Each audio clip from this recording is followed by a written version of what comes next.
¿Qué problema tenemos con la Ley 3092? Pues tenemos un problema, que es que en la disposición adicional octava de esa Ley 3092, pues expresamente excluye de esta ley el ejercicio de la potestad disciplinaria de los funcionarios. Ahora bien, el tema vuelve otra vez al revés y el reglamento al que me he referido antes, del año 1986, establece que la tramitación, la comunicación y notificaciones del procedimiento, así como las normas relativas a la abstención y recusación del instructor y secretario, se ajustarán a la Ley 3092. O sea que en principio no, sí, pero parte sí, como ustedes están viendo, por una remisión de la vía reglamentaria. Lo que sí queda claro es que lo que no es de aplicación, por lo menos de aplicación directa, a los posibles expedientes disciplinarios que se sigan a los funcionarios es el reglamento de procedimiento para el ejercicio de la potestad sancionadora del año 1993. No tiene carácter supletorio y, por tanto, respecto del ejercicio de estas administraciones, de estos funcionarios públicos. Bueno, hay normas específicas, pero en principio, digamos, dejemos ahí el tema y esa es la situación. ¿Qué principios son los que aquí pues rigen? La discusión que ha habido siempre es si en esta exigencia de responsabilidad disciplinaria deben regir, y verán ustedes que hay diferencias importantes, con lo cual ya las marco, deben regir las mismas normas que se establecen en relación con el derecho penal. Y como ustedes saben más que de sobra, el Tribunal Constitucional, desde sus primeras sentencias, por ejemplo la 1881, que es la clásica, viene diciendo que sí, que los principios del derecho penal, pero con ciertas discrepancias. Esto es, se pueden aplicar, pero lógicamente hay que tener en cuenta una serie de especialidades que existen en el derecho sancionador que no están en el ámbito del derecho penal. Por ejemplo, el instructor de un expediente disciplinario es también el acusador, que actúa como acusador, cosa que no existe en el derecho penal, donde el Ministerio Fiscal va por un lado y los tribunales van por otro. Ahora se ha hecho un ensayo, curiosamente, en el ámbito del Consejo del Poder Judicial, y en la modificación que se ha hecho de la Ley del Poder Judicial aparece una nueva figura, que en la jerga de los funcionarios ya se llama el iPad, porque es el inquisidor, que no es así, no es el promotor, pero es conocido como el inquisidor para el ejercicio de la acción disciplinaria, el iPad, ¿no? Entonces se ha pretendido que, a la vista del fracaso que ha tenido el Consejo del Poder Judicial en la exigencia de responsabilidades disciplinarias en relación con los jueces, que ha provocado incluso la caducidad de unos expedientes muy complejos, pues se ha intentado establecer una especie de instructor profesional, que es una cosa que la Administración siempre viene valorando, si realmente si hacerlo o no hacerlo. Y entonces se ha creado la figura y está empezando, digamos, a funcionar en estos momentos, ¿no? Y bueno, es, digamos, profesionalizar a un instructor dentro del ámbito de la función pública. Pero en principio, la regla general es que el instructor de un expediente disciplinario es también el acusador, por tanto, y en consecuencia el órgano decisor es un órgano que incoa y resuelve el expediente y por tanto no se dan las garantías de separación que hay en el ámbito del ejercicio del derecho penal. Por tanto, una primera diferencia. Por ejemplo, en el tema de la publicidad, pues el derecho de publicidad del procedimiento, que está previsto en el artículo 24 de la Constitución, procedimientos penales, pues no resulta tampoco aplicable a los expedientes disciplinarios. Y así lo dice el Constitucional en otra de las clásicas, que es la 287. Por ejemplo, se viene a decir que el órgano decisor en el expediente, los expedientes disciplinarios, puede ordenar al instructor la redacción del pliego de cargos, incluso marcarle los términos del mismo, y con mayor razón puede confeccionar directamente un pliego de cargos y remitírselo ya hecho para que la sucesiva tramitación, así lo acepta el Constitucional. Eso no es posible en el ámbito del derecho penal. Si el fiscal no acusa, el tribunal no puede, obviamente, superar estos temas.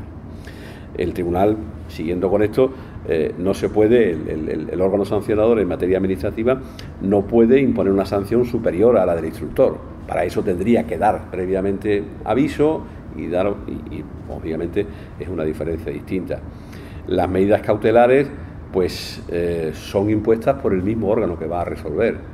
lo cual no ocurre en el ámbito del derecho penal, en que las medidas cautelares las suele tomar el juez de instrucción y luego el que juzga viene a ser un tribunal. Por tanto, no rige el principio de inmediación, no es necesaria la asistencia de letrada, el non bis in idem tiene un juego distinto. En fin, hay, como ustedes ven, por tanto, aplicación de los principios en el ámbito del derecho penal, está seguimiento de los procedimientos sancionadores, pero vean ustedes que con cierta diferencia.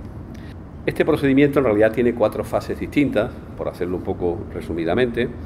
Pues tiene una primera fase que es la fase instructora, en segundo lugar una fase decisora o de resolución, una fase de impugnación ante los recursos correspondientes, que es un tema interesante, y por último cómo se lleva a cabo la ejecución de la sanción que se venga impuesta. Suele ocurrir en la práctica, y esto se ha extendido, que con carácter previo a la incoación de un expediente sancionador se lleva a cabo lo que se ha llamado una información reservada, o se lleva a cabo lo que se llama una actuación preliminar al procedimiento disciplinario, para ver efectivamente qué es lo que ocurre. Porque, claro, la incoación de un procedimiento ya implica una criminalización, por decirlo de alguna forma, y digamos no tiene, por tanto muchas veces es conveniente, y esto se ha extendido bastante. Claro, esto plantea pues algún tipo de problema, ¿no? Está así expresamente previsto en el artículo 28 del reglamento disciplinario del año 86, expresamente se contempla esta posibilidad. Ahora bien, ¿esas diligencias informativas interrumpen la prescripción? ¿Esa apertura de diligencias preliminares suponen el inicio del cómputo del plazo para la caducidad del procedimiento? La respuesta es negativa en los dos casos. Por tanto, estamos hablando de unas diligencias informativas que no son, obviamente, el expediente sancionador y que, en consecuencia, ni van a interrumpir la prescripción, pero tampoco van a servir como, digamos, determinante del inicio del procedimiento para el cómputo de la caducidad. Esto resulta efectivamente claro en la propia jurisprudencia que aquí hay. Luego, en el ámbito de la fase de instructora o la fase de investigación, lo que viene a decir pues es que se inicia por el órgano competente, sea el Estado, las comunidades autónomas, los municipios, etcétera, y evidentemente este sí es un momento determinante del inicio del procedimiento sancionador. Y aquí las razones por las cuales se incoa pueden ser distintas, porque puede ser por propia iniciativa del órgano, pensemos que es el delegado del gobierno, pensamos que es el alcalde, puede ser por orden superior, puede ser por denuncia, o sea que las incidencias pueden ser completamente distintas. Otra cosa distinta es si estos, entre comillas, denunciantes, luego pueden ser parte en el procedimiento sancionador, y evidentemente ahí quedan fuera.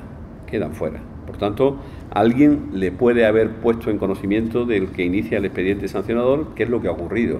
Alguien puede haber denunciado, alguien puede haber sugerido, alguien puede haber simplemente indicado si es superior, pero evidentemente esto es una fase previa al momento de la incoación del procedimiento.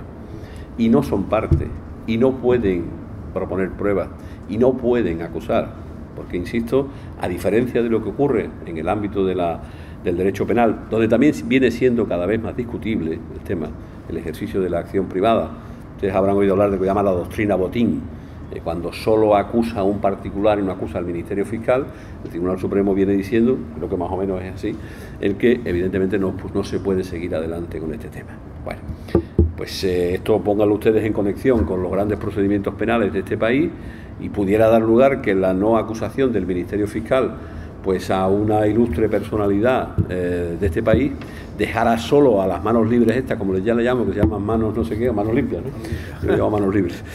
Y entonces pues pudiera no funcionar. Estos temas, estas técnicas, bueno, ya tiene una referencia importante que es el señor Botín, y luego veremos hasta dónde puede llegar lógicamente este tipo de cosas.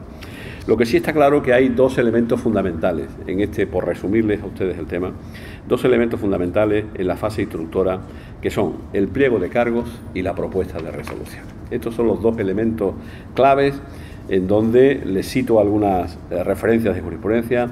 No se puede sancionar por cargo que no aparezca reflejado en el pliego de cargos. Los hechos determinantes de la incoación del expediente no condicionan su contenido ni la predeterminan, siempre que fueran consignados en el pliego de cargo y su siguiente propuesta de resolución, que son los momentos en que se definen los hechos imputados. El inicial reproche del pliego de cargos se completa después con la propuesta de resolución. El pliego constituye una inicial apreciación delimitadora del sujeto, etcétera, etcétera, etcétera. Por tanto, ustedes saben que hay un pliego de cargos que normalmente puede venir incluso formulado desde el principio, desde la incoación, y luego ya hay una segunda fase, que digamos es la fase de la auténtica acusación, en donde se hay una propuesta de resolución. Evidentemente, tanto pliego de cargos como propuesta de resolución deben cumplir obviamente con el principio de contradicción y permitirse que existan alegaciones respecto de las mismas.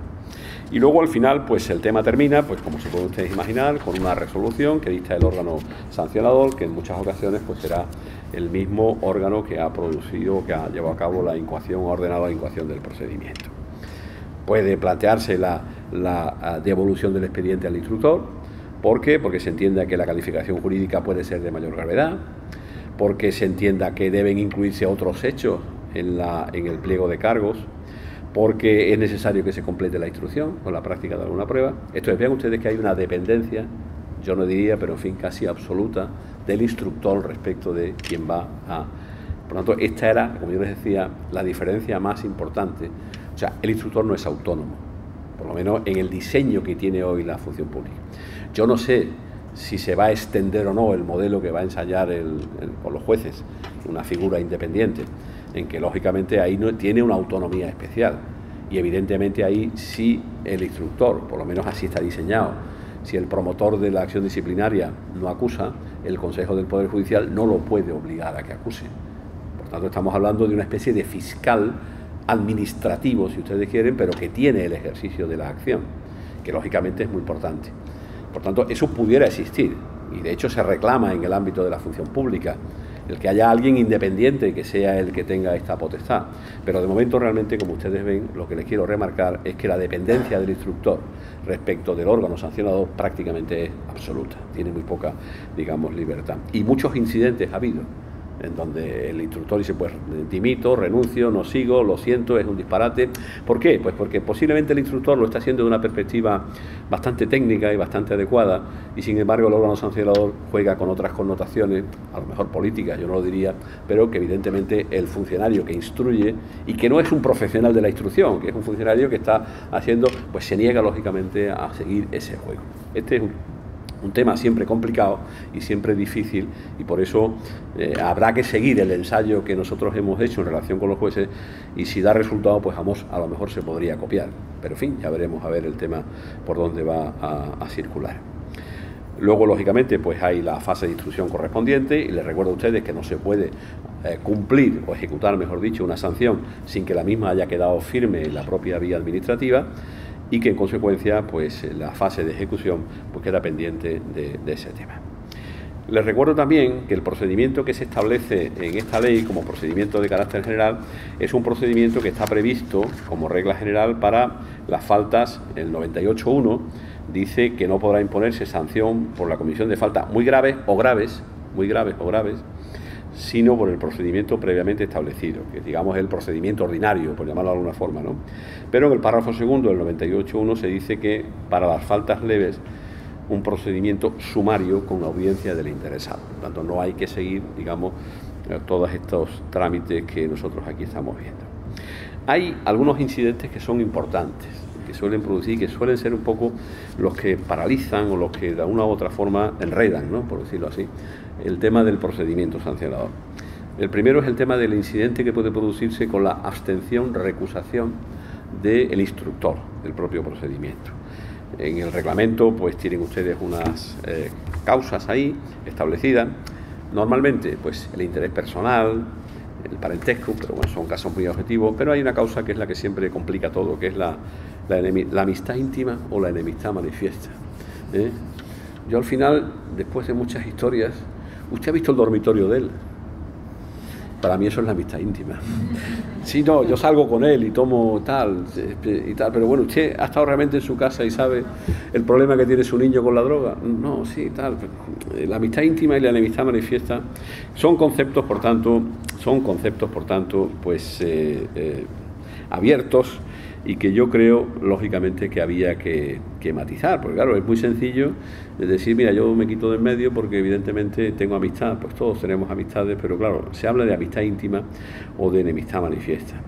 En principio se presume la presunción, se presume la imparcialidad del funcionario instructor o del secretario y lógicamente habrá que acreditar las sospechas y las conjeturas de esas causas. Pero el problema es cuando se produce la abstención. ¿Quién va a negarle a alguien si dice yo soy amigo íntimo? Y el tema evidentemente deja de ser complicado. Bueno, en relación con la amistad íntima, pues yo entiendo que estas cosas hay que interpretarlas de una forma restrictiva. Pues la lengua, si nos vamos al tema del diccionario de la lengua, dice, se caracteriza por la nota de la intimidad cuando penetra y se sitúa en la zona espiritual y reservada de la persona. La amistad es una elección, existiendo diversos grados en la escala de la relación de amistad. No basta cualquier relación de amistad, sino aquella que aparezca connotada con la característica de la intimidad entre dos personas. El Constitucional dice que esa amistad íntima, en sentido técnico, es un concepto indeterminado, que es muy vago, que es subjetivo, en fin, que ahí queda una vía abierta, que si a ustedes les toca alguna vez la instrucción de un expediente disciplinario, pues ahí queda abierto. Igual que ocurre con la enemistad manifiesta, discrepancias, irregularidades en el expediente deben ser ventiladas por los medios, en fin, hay situaciones, como ustedes ven, ciertamente complicadas. Un segundo incidente que puede producirse es el de la suspensión provisional del funcionario en el momento de la incoación del expediente, ¿no? Es una medida provisional, es una medida cautelar, que luego en su día habrá que computarla con la sanción que puede imponerse o descontarla en su día. Algunas veces se convierte en un fondo de pensiones, claro, cuando al final resulta que hay un archivo de las actuaciones, pues obviamente hay que indemnizar, ¿no? Bueno, esto puede adoptarse por quien incoa el expediente, el órgano decisor al final, que es el que va a resolver, pero también puede adoptarse por el propio instructor, que es uno de los poderes más importantes que tiene el instructor, e incluso de haberse adoptado inicialmente el instructor al elaborar el pliego de cargos habrá de pronunciarse sobre el mantenimiento o el levantamiento de la misma, ¿no? Establece el reglamento una serie de límites que en principio no puede durar más de 6 meses, es el límite legal de la duración, salvo el que la paralización del procedimiento haya sido imputado al propio presunto culpable de lo que se está haciendo, ¿no? Y en fin, la ley viene a decir que se tengan en cuenta las circunstancias concurrentes en el caso. La finalidad perseguida es que no puedan, son las mismas que establecen en relación con las medidas cautelares en el derecho penal, el que no se puedan destruir pruebas. Hay una frase, que no haya un deterioro de la imagen para la administración, que alguien al cual se le está seguimiento. Por tanto, yo creo que en estos casos habrá que estar, digamos, a la situación completa, ¿no? Hay un tercer incidente que el tema judicial lo sufrimos mucho, ¿no? Yo no quiero hablar de don Elpidio ni de ningún otro compañero, ¿no? Pero hay un incidente, lo que viene a decir que aquí sí está muy bien resuelto en la vida de la función pública, es si el instructor en el inicio del expediente se da cuenta de que la aptitud intelectual, y es un concepto muy amplio, ¿no? Yo no creo que ni por la vía sancionadora ni por la vía de los expedientes de incapacidad se resuelvan muchos de los grandes problemas que existen en el ámbito de la función pública. Porque los psiquiatras vienen a decir, hombre, bien no está, pero para funcionario, para juez sirve, ¿no? Esto lo he oído yo, o sea, ¿no? Y entonces, claro, y después, yo cuando he vuelto al Consejo, después del Poder Judicial, me he encontrado que los grandes desastres siguen siendo los mismos de hace 15 años, los mismos. No ha habido posibilidad de ponerlos en la puerta de la calle, solamente que ahora tienen, 10 expedientes más, un mes, 2 meses, un año, muchos han caducado, lo otro, pero no hay solución. Entonces, la conclusión a la que llego es que hace falta un mecanismo que no acaba de crearse. Yo me inclino una vez más por el tema de la inadecuación, ineptitud o lo que sea para la función pública. Habrá que buscar algo, habrá que buscar un sitio donde, digamos, no se tenga relación con el público, donde las responsabilidades no sean importantes, donde algo se pueda hacer. Pero evidentemente el jugárselo todo en manos de un tema disciplinario que siempre fracasa, pues es siempre muy difícil. Son problemas muy complicados, muy personales, Y yo creo que aquí los sindicatos han hecho poco, ¿no? Los sindicatos de funcionarios deberían colaborar en el establecimiento de unos... Tampoco quiero yo decir que haya que liberarlos sindicalmente, Dios me libre, ¿eh? No es la solución, pero sí, lógicamente, buscar algo, algún mecanismo en que todos estamos de acuerdo. Este señor no puede estar prestando un servicio público, ni como juez ni como funcionario. Pero, hombre, a lo mejor le faltan 2 años para jubilarse. Bueno, vamos a buscar fórmulas, ¿no? Que yo creo que todo eso es perfectamente posible.